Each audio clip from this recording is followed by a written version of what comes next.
Here to talk about the historical, prestigious Crown Jewel Championship, men's edition and women's edition. Richie Mars, Mike Rossi. I felt that this was repetitive and not really worth breaking into two.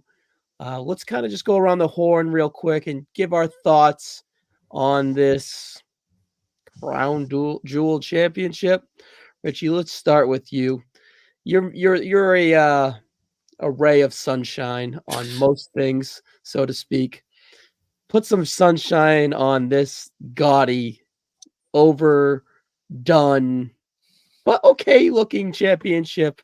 I can tell you right now it's useless, but what is the reasoning impact for it? It's to give the Crown Jewel pay-per-view some semblance of differentiation from the rest of the pay-per-views that they usually do. Just to give it its own feel, its own personal event. Yeah. The thing is, like, the Crown Jewel title is a trophy belt, so it's like I'm not really up in arms about it. It's just like one of those things where it just like the creation feels like filler, the match feels like filler. I mean, for Cody and Gunther, it could be a first chapter of a great rivalry if they want to go in that direction. But other than that, it's just one of those things where it's like, all right, we're just kind of like doing the show just to get to the next one. Like after this pay-per-view, there's going to be no stakes whatsoever. Whoever wins or loses, it doesn't really matter because they're on the separate brand. And promoting the show, like, yeah, you had crossovers between different brands, but a lot of it was just kind of like, oh, this is why I deserve it. Oh, this is why I deserve it. All right. Then it's like, it's an unwinnable position for all the people involved and all the participants, just because they're trying to make something mean something that means nothing to a large portion of the audience. I pretty much agree with you. Rossi, when this was announced at Bad Blood or around Bad Blood, the title, I was like, oh, so it's going to be bragging rights, or it's going to be old school Survivor Series 16, 17, 18, where it was Raw versus SmackDown. But it's under Triple H's vision, and it's going to be sports like and have some juice and feeling to it. I don't feel zero juice, zero feeling. We'll get into the matchups in a bit, but where are you with this presentation and whatnot of Crown Jewel champion? It's like the King of the Ring. You know, it's like... But not really, in a way, well, right? That's what I mean. I was going to say, it's kind of like... I feel like the King of the Ring became like a Saudi thing to like kind of have a show with purpose. Which worked, in my opinion. Yeah. And then this just kind of feels like an extension of that. And interestingly enough, it's probably going to be won by the same people that won King of the Ring in Saudi, which is interesting. So what you're saying is that concept they just extended to this and they gave it a new title, pretty much. Right. Like Gunther having won King of the Ring, like didn't really linger, right? Like obviously he got the title shot, but he wasn't like wearing the fucking crown to the ring every week. Like I'm glad he wasn't because it didn't really fit his character. Nor should he, right? Yeah. And Nia kind of did, but not really. I feel like the only reason she kept calling herself the queen was because eventually Charlotte's going to come back and yell at her about that, right? So that's the thing is like, when was the last person that won a King of the Ring that actually like made it their character? Probably Woods, right? So that's kind of what I feel like with this. It's going to be cool in a moment.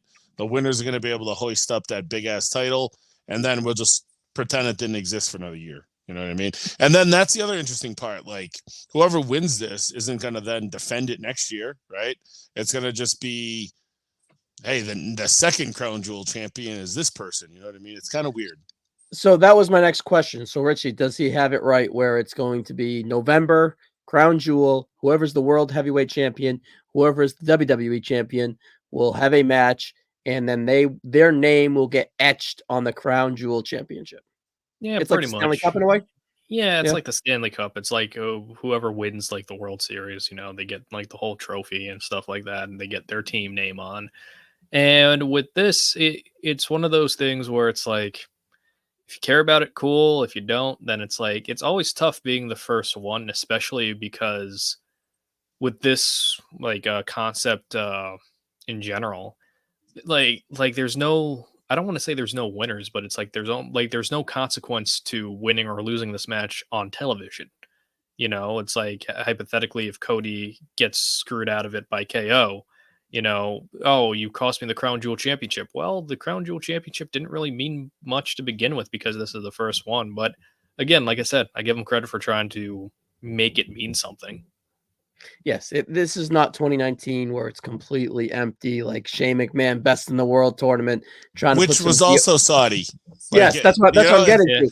Yeah. Deodorant on a safety page what was through, the Undertaker trophy he won? He won a trophy in a gauntlet match. Yeah, he like just came Yeah, he out wasn't and, even like, in. Yeah. Right. It was like he squashed like Anderson and Gallows or something leading into the AJ And then AJ. Boneyard match. Yeah, so they've tried these things before. This one, I guess, is a little better. I feel like the Saudi princes just have like a specialized title kink, you know? But actually, probably right. I just what was that sumo wrestler's name, Rossi? We just need him. Not Akibono. Sumi Oki or some shit. Yeah. Yeah, that guy, the guy that came in as Yokozuna in the Greatest Royal Rumble. That guy's a fucking legend. That's all I will say. That guy needs to be on every Saudi show. But yeah, the concept of this is not the worst. It's also not the best. It's probably the best of a shitty situation. King of the Ring is probably the best format, but you can only do that once a year, and it should be after WrestleMania in spring, like it was, right? So, yeah, that works from that standpoint, but this is what it is. So now let's talk Gunther versus Cody Rhodes. Cody Rhodes eliminated Gunther the last two Royal Rumbles, 2023 and 2024. Great showings by Gunther from both. And of course, Cody would go on to win them. So there is a little low-key dream match build here just based out of the Royal Rumbles. And of course, whenever you have a World Heavyweight Champion and a WWE Champion that are on the rise and never really touched, it is also kind of a dream match. Richie, is this a waste of a dream match? I wouldn't even say it's a waste of a dream match. I mean, I've said in the past that this could be like a pretty good chapter, you know, good starting chapter, a good starting point for both Cody and Gunther, since they both have, like you said, the Rumble history. And I think them being the top of their game is a fun way to start this rivalry if you want to continue it. I think people will dismiss it just because what's on the line, you know. I think if the Crown Jewel Championship wasn't on the line and you're just having like bragging rights, I think people would actually look at it a little bit more fondly. But I think because of the Crown Jewel tie-in, it's just like one of those things. It's like, all right, this is obviously like a promotion for the pay-per-view that's Crown Jewel, and not because of the story surrounding it. The story was the championship. It's not about Cody and Gunther's first time meeting, which I think would have been a very interesting path to go to. But now it's just more questioning each other's integrity as champions. So, like, again, it is what it is. I don't think it's a waste, but it's like it's not getting me as excited as I probably should be. Yeah, I meant that you took my question and answered my sentiment, right? Like, Yeah, it should be more. And do you agree with that, Rossi? And if Gunther wins this, Mike, does he need to become a Saudi prince? Like, does he have that status? He probably should be, because he's, you know, had the two big Saudi wins this year. I mean, I expect him to win it just because I feel like Cody's more like Teflon than he is, right? Like Gunther is to a degree, but I would assume that, you know, the Kevin Owens of it all is probably what cost Cody here, right? So I think that Gunther's somebody that, you know, is probably the Saudi people probably get a kick out of him. He probably, you know, is somebody that like kicking the shit out of the American hero. So, you know, I think that the Saudi thing is like people just see a Saudi show and they lose interest, right? So that's the only area where I'm kind of disappointed that this match is like happening on this show.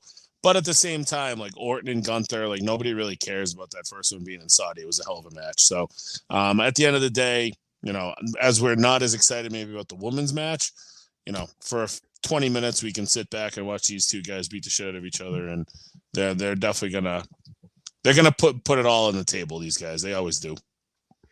Yeah, it should be pretty good. It is a actual dream match in a way, right?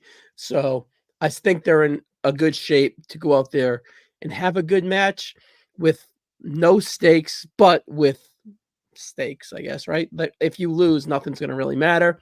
But if you win, you're the first, whatever. So I think Gunther wins. I wish it was clean, but with Randy Orton and Kevin Owens being earlier in the night, right? I assume, anyways, that may kind of stumble into here. And with Goldberg getting inducted into the Georgia football and Florida football Hall of Fame Friday morning, Friday afternoon, I don't think there's enough logistics for him to perhaps make an appearance, because Goldberg and the Saudis love them some Goldberg and Goldberg, right? So that would just be like, wow, yes, the Bill Goldberg, let's get him. So that would be match made in hell, match made in heaven, anyways, or hell if it's in Saudi.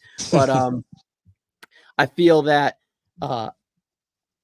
we get Gunther Goldberg eventually, but just not yet. And I feel that there is, this being with no stakes but stakes, it's safe to go Gunther. Who do you guys got here? I'm gonna go the other direction. I think Cody would probably be the victor here, for the reason I envision like the finish of like Brett and Steve from Survivor Series 96 a lot, where Gunther has a choke, and then you still tell that story of Cody always getting won by Gunther, not like beating him, but not actually beating him, so to speak. And because the whole build was Gunther saying that Cody Rhodes is unworthy as a world champion or a secondary champion, where Cody, on the contrary, is building Gunther up to a certain degree. It's going to be like one of those things where it's like, this is where Gunther gets humbled. So the next time they face off, then it's like going to be a little bit more experienced Gunther, if they want to play it with that story. And so I see like Cody barely squeaking out a victory. I can see a Kevin Owens interference leading to a Gunther win, but I would go with Cody, just with the surprise win, just showing Gunther that he has all the tools, but he hasn't have all of them in the toolbox yet. I actually do like the idea of this being a clean match with no nefarious means. Maybe afterwards you want to do a KO thing, sure, but I like the idea of the classic, no bullshit, call it in the ring type of match. All right, Rossi, it's 1-1. You have to break this tie. Who do you got? Yeah, I got Gunther. I've had Gunther the whole time. And a lot of that, I'm thinking, Raw's going to win when SmackDown's going to win. And I can't see a world where Liv beats Rhea. I'm sorry, I'm thinking ahead. Liv beats Nia. And the thing is, like, I look at it more as who's going to lose their title first. And I feel like Gunther is going to lose his title first, so he should get this win now. That's kind of how I'm seeing things. Yeah, that's a good way to look at it. As a, that's something a trope that they have done in the past, right? Protect the guy that's just about to lose, right? So yeah, I can definitely see that. I hope Gunther doesn't lose first, or I actually kind of like both these guys a champion. I don't hope either of them lose, really. And I don't even really think that it's like imminent, but like maybe Rumble. Yeah. I could see Punk beating him at some point before Mania. Maybe, you never know. All right, let's go and switch ahead and head to the women's. Same sentiment. It is what it is. Two heels, though, so it's a different dynamic. I look at this on paper, and this is probably the worst match from an in-ring aspect on a PLE this year, really. I can't think of another one. Like it's not appealing. Like, I'm not excited whatsoever. It has the shitty stipulation of the belt. At least Gunther and Cody will go out there and make it work. You have the Money in the Bank lurking. Will they waste the Money in the Bank cash in Saudi? Is it a waste? Maybe, I guess, but I don't think they will. I think they'll tease it, and it will either distract Liv or distract Nia. But then we have two distractions in these Saudi matches. But then again, who cares, right? So I don't know. Rossi, we'll start with you on this one.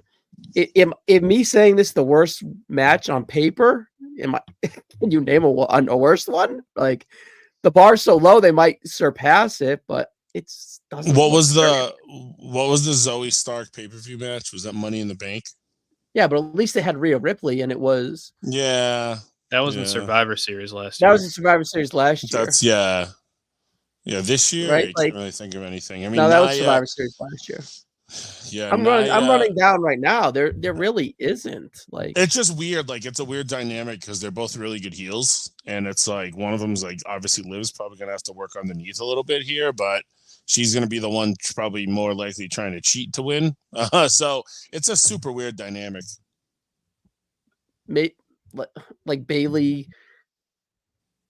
I don't know. Nia is the other one. And like Bailey's like a fucking jobber now, basically. Yeah, basically. twice. So it's like, obviously the Stratton of it all is probably going to be the distraction. And then you got Raquel.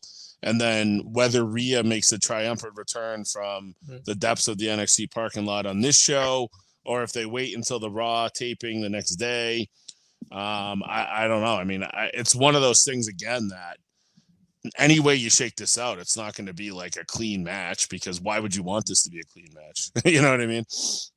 Richie, 10 minutes over under, and am I wrong calling this is the worst match on paper of the year on PLE? It's a tough and difficult matchup to pull off. You have two women who are in the middle of heel runs, and arguably their most successful runs in general in WWE, where it's like, again, the most interesting part of this entire match is somebody who's not even in the match, and that's Tiffany Stratton. And you have a feud with Liv and Rhea that hasn't really picked up much steam since the NXT parking lot attack. So it's one of those things where, as an audience member, it's like I'm uninterested in seeing who wins or who loses, because I don't dislike one more than the other in storyline and just in general as a match. Like, I'm sure it'll be like fine. Nia does really well with people who are, smaller stature.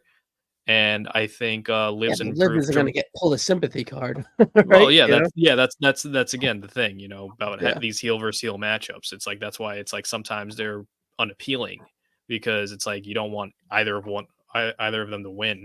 And Tiffany Stratton cashing in, well, would be pretty funny if she cashes in and then both championships are on the line, because she didn't, like, again, both titles are like, there's no specifics. She win all three, Richie. Yeah, she could win. Yeah, Tiffy 3 belts. So it's like move over with Becky too. Yeah, so it's like that would be a fun dynamic to play with, but I don't see that happening at all. So I think it's like we're gonna have a teased cash. Honestly. Yeah, we're gonna have a teased cash in, and then I think we see a Rhea appearance, and that's gonna lead to Nia winning. Yeah, I'm cool with that. While we're here, I'll just be contrived and just give me Liv, I guess. I don't know. Tiffany distracts it, and then Nia slips on a banana peel. I think Liv could use the win maybe more, closer to Mike's sentiment with the men. Maybe Liv might be a little bit more vulnerable as champ, and she could use the bump, I guess, right?